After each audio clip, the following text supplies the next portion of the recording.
Hello, dear students. Let's start our lesson for today. We're going to start it with Unit 5. I need you to bring up your language books and open your books, page 42.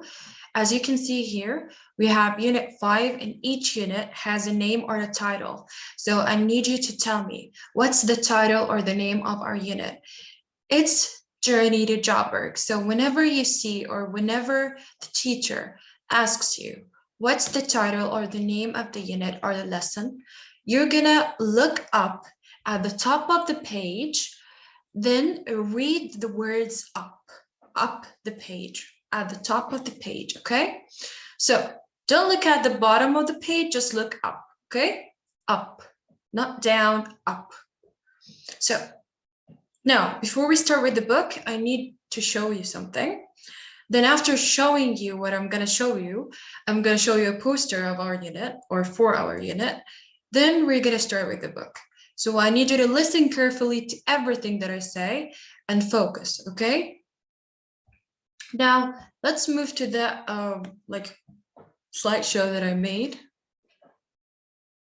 So as you can see here, we have the title or the name of the unit again.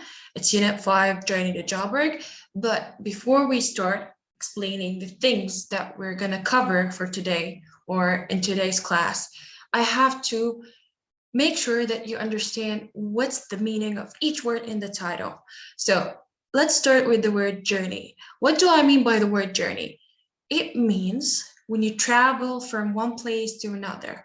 As you can see here, we have someone, right? And he's not in the same place in both GIFs. He is in different places. So when you move from one place to another, this is what I call a journey. Now, let me show you something else. I have here a treasure map, right? So imagine that you are on this ship and you want to move from this side to this side. So the act of moving from this side to this side is called a journey. Another word for journey is a trip. So if I ask you, give me another word from the text that means,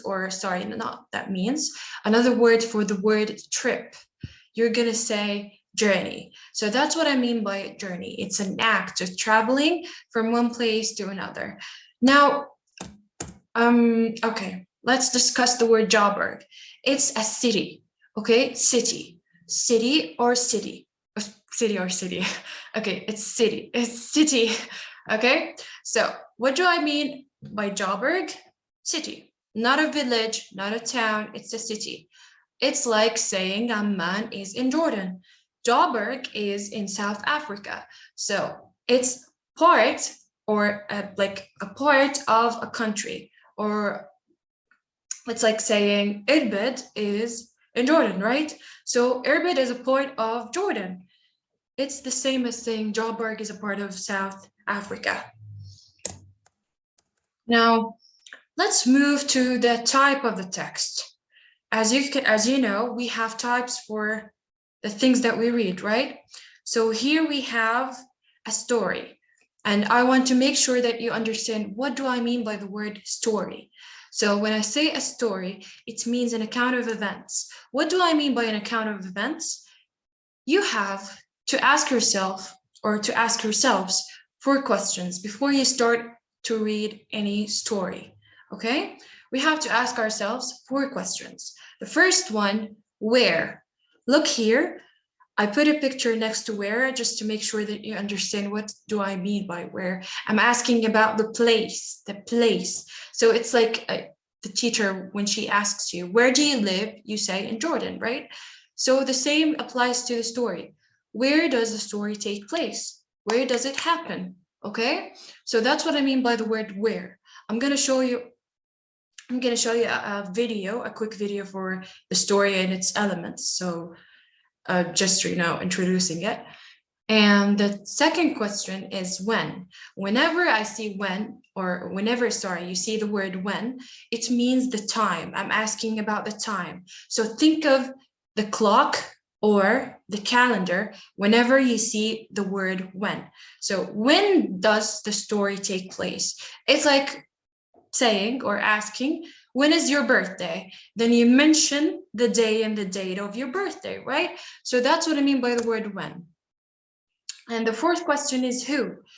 What do I mean by the word who? I'm asking about someone, like asking about a person, people. So that's what I mean by who. I use it to ask for people, or sorry, about people. And the fourth question is what. What do I mean by the word what? It means that I'm questioning something. I want to know something. I want to know what happens in the story, or what happened in the story if it was in the past, okay?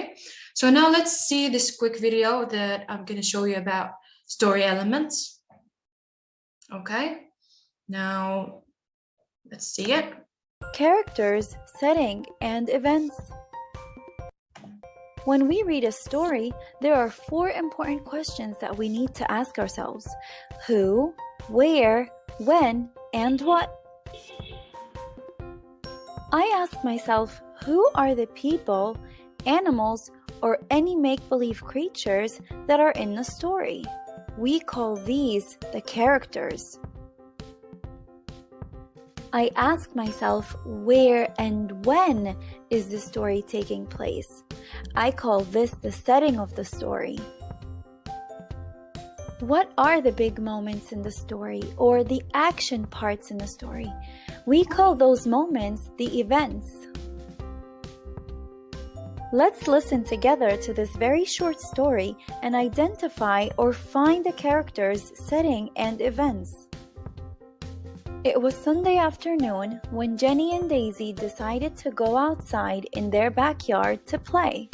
They decided to play hide and seek because it's their favorite game to play together. To know who the characters are in this short story, I ask myself, who is this story about? Of course, it's about Jenny and Daisy, so the characters are Jenny and Daisy. To know the setting of this short story, I ask myself, where and when did it take place? I know that it took place in the backyard, and I know that it happened on a Sunday afternoon. So the setting is in the backyard on a Sunday afternoon. To know the events of the story, I ask myself, what was the action happening in the story? And I know that they were playing hide and seek, so that is the event of the story. Remember that characters, setting, and events are only just 3 parts that make up a good story. Stay tuned for more. Okay, so what I need you to know in this story are the characters, setting, and events. I don't need the problem and solution. I only need 3 story elements, okay? So now let's move back to that presentation here. As you can see here, we have the 4 questions that I told you about. They are, who, what, when, and where. Now let's see. Here, I've introduced the story elements again, and they are the parts that make a story. And here we have the three important elements that I need you to know in the story. It's the setting, where and when, the characters, who are the people in the story, or who are the people that the story is about. And the plot is actually the events happening in the story, okay? So here we have the question, what is a character? As you can see here, we have people, right? And we have also creatures and animals. So whenever you see the word character, you have to think about people, animals, and creatures. And characters can be also, as I mentioned, creatures, animals, and people. So let's answer this question. Do you think a library is a character or not? So remember, when we talked about nouns, we said like nouns are nouns for people, animals, places, and things, right? But characters are people, animals, or creatures. So do you think the place, the library, as a place, can be people, or can be a person, can be an animal, can be a creature? What do you think? Think about it for like a few seconds. I'm going to answer it on the screen so you can see the answer. But the library is or isn't or is not a character. So the answer is no, it's not a character, it's a place, okay? So now let's move to the second or next slide. So do you think this, this cup is what, a character or not? It's an animal, right? So do you think animals can be characters or not? What do you think? The answer is yes. So what, an animal can be a character in the story, right?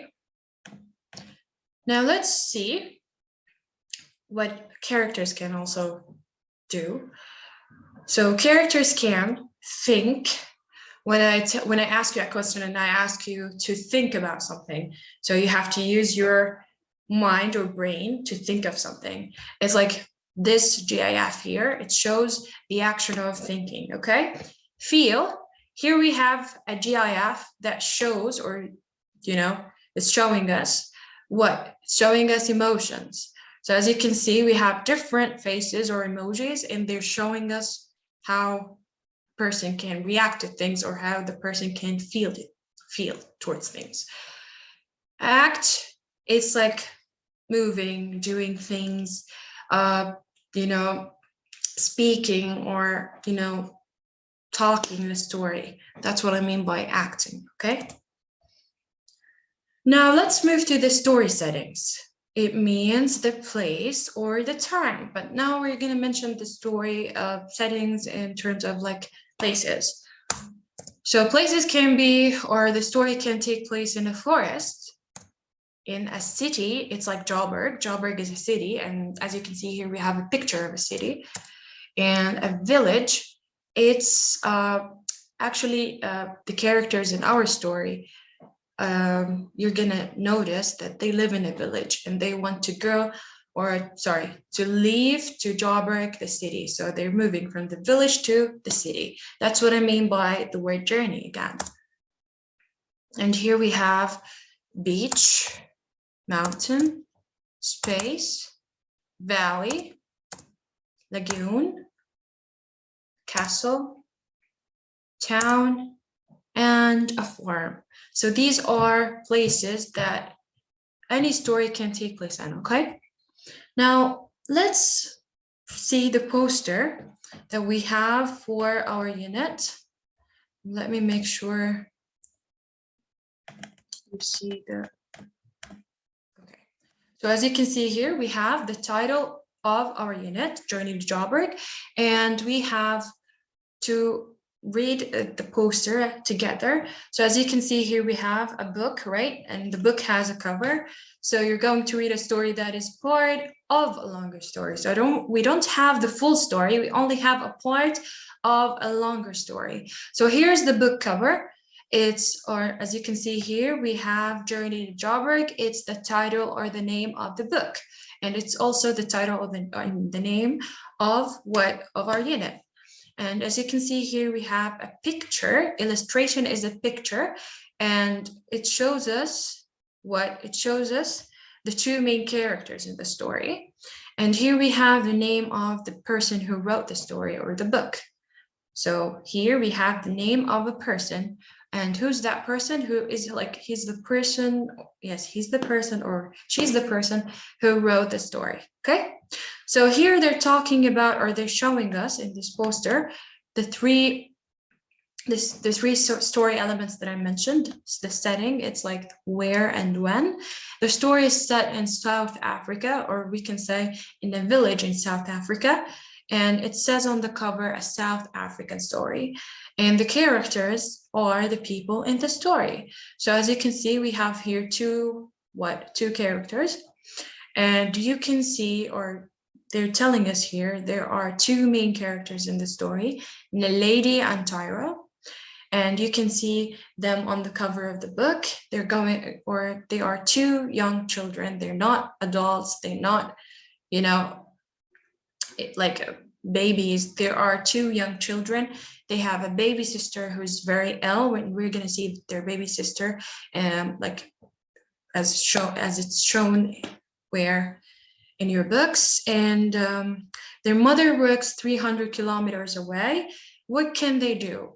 So we have to know, or whenever like when we're gonna read the story, we're gonna answer the question, what can they do about or what they can do in terms of helping their baby sister. The plot is what happens in the story. We're gonna see what is gonna happen in the story. Naledi and Tyro, or it starts with Naledi and Tyro walk to Joburg, where their mother works. So where does their mother work? As I read, their mother works in Joburg. It's a long and dangerous journey. It's not safe, it's dangerous. So we have to get to know some new words, and we're going to discuss them while reading the story. Now let's move back to the story. As you can see here, we have the title again, Journey to Joburg, and we have a picture. Let's see the picture. Okay, so we have Naledi and Tyro, and here is their baby sister. Who do you think this old woman is? Who's this old woman? She's their granny. So they live with their granny, but their mother works in Joburg. So apparently their mother is not with them in the picture. It's their granny, baby sister, and we have the two main characters, Tyra and the lady. So that's all I'm gonna discuss with you guys in this video. I'm gonna, discuss the whole story later in another video. Thank you for listening. Have a nice day.